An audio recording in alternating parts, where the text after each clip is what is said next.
Hello. Thanks so much for dropping in. Quick video, and hopefully somebody out there can be helpful. I got some messages from a fellow who has a SuperPET, and it's a 3-board model. So there's the 8032 board, and then there's the 2 upper boards. The most upper board being primarily memory. Anyway, he has been trying to get this sorted and figured, and yes, he's found bad RAM chips and other things, and I don't have the messages in front of me to lay out all that he has done and all that he has found. But apparently he's consulted perhaps some of you who are watching this, and so far he's still not been able to get this to come to life so far.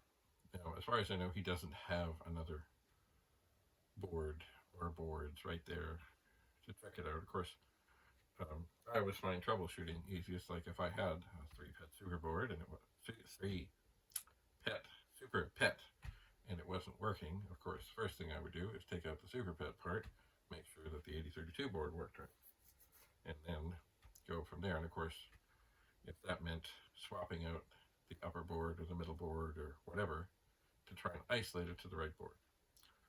I think from the sounds of it, he's probably isolated it to the memory board, but he's still in some trouble, and he was looking to get some high resolution pictures of the circuit board, and I've got to see. I think I have one of those SuperPETs, I think, but I'll have to take it apart and see. But anyway, basically what my question here is, look, if you know a lot about the SuperPET and the boards and such, I would be happy to pass along this fellow's contact information. And I'm sure he would be happy to hear from anybody who might be able to assist in his endeavors with the SP9000. And for those of you that have no idea what I'm talking about, a SuperPET is basically, it's an 8032, which is a Commodore CBM or PET, and there was a project between Commodore and the University of Waterloo, and inside of an 8032 were put, at the beginning, 2 other boards on top of the other, and they had little legs, and it was all very safe, and there were switches at the side to switch between the modes, and then eventually it was condensed down into one other board on the top, which had all the RAM. And really, it was like, well, it really was like just having another computer inside your computer, because when you switched over, you went to the 6809 side, and that's you were there. And then using your 8250 or 8050, you could load in the languages that it had on there, and you could do things.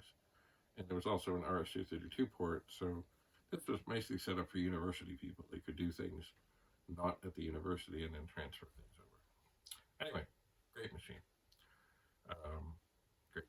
Actually, the only thing that connected the 2 machines was when you got it, or if you bought it, it was already done, but if you got it and added it, you would take the 6502 chip out, and there was a ribbon cable that had on the end things like a chip, and they would go into the 6502 socket, and then they would head on up to the other board, and you would put your 6502 chip in the upper board, and there it went. The one thing I was really never fond of was the pins on that cable that went up to the upper board were really a lot more dainty than the pins on a regular chip and other things. I think they should have made them more robust, but I guess they figured, well, who's ever going to undo this? But, things happen. So you really got to be careful when you're plugging them in that you don't end up folding a pin over. And I have done this in the past. I've gone and got a whole other socket which has very robust pins. I call them shark tooth pins, and put that on the end of the cable, and then put that in the socket. And where the 6502 chip is in the 8032, it's sort of towards the back, and it's hard to see, and it is very easily accomplished. Messing up a pin or pins is very easy to do. And if you do, they might break off. They might be able to be folded back. But anyway, it's not something you want to have to deal with. So, yes, that is basically a SuperPET described, sort of, kind of. Anyway, there were, I think, 5 languages, and then TPUG gathered themselves together and did another one called OS9. And I remember I was never really part of it, but I remember I was around in the discussions of all the things to do with OS9 and how they were going to accomplish this. And looking back, of course, I should have, just for the sake of, wow, I'm part of TPUG and TPUG did this, I should have probably got one of these things. But of course I didn't, and I think now they're very, very rare and hard to find. The other thing, of course, is now, these days, with the various contraptions that will let you plug in and not need a disk drive and be able to download things onto an SD card. I've not done it, but I understand that, of course, you can download the languages from the internet and have them on your SD card and not really need the 8050 or the 8250 languages on there. And I've heard that this is done, it can be done, and is quite successfully done. So,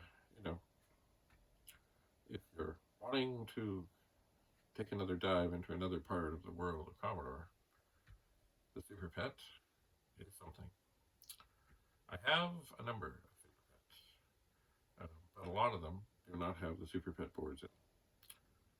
Some of them I have found other homes for, because there were people who had SuperPETs or 8032s, and they desperately wanted to be able to do this, to have the machine. So eventually, when I start selling things off, I suspect what I'll have are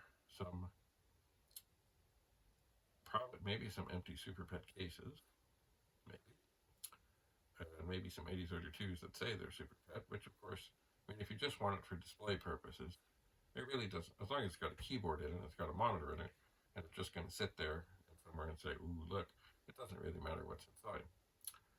But if you want to have one that's working, then, you've got to find the boards. So whenever I do start selling things, I suspect I will have some combination of fully working machines that are SuperPETs, and then others that are like 8032s, and then maybe others that, it's sort of like, here's the case, here's the keyboard, and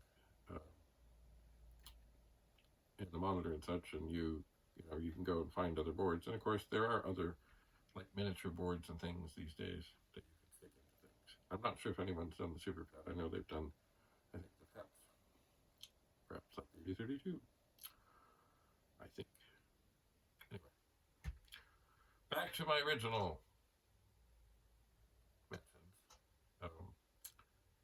There's a fellow out there in the world of Commodore struggling to fix his SuperPET, and he is looking for help.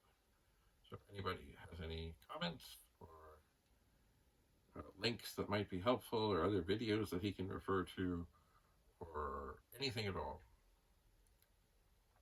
I will do my best to get you all together and hopefully can get it all sorted out and all happy and all resolved. Because, in this whole great big world, there are some people who are destined to learn from people, and there's other people who need help, but ultimately we all learn from each other. So, stay tuned. Let me know if you have any suggestions, any comments about this, and I will undoubtedly update you all on what's going on when I know better what's going on. That was easy. So thanks so much for coming. Stay tuned. More videos to come. Bye for now.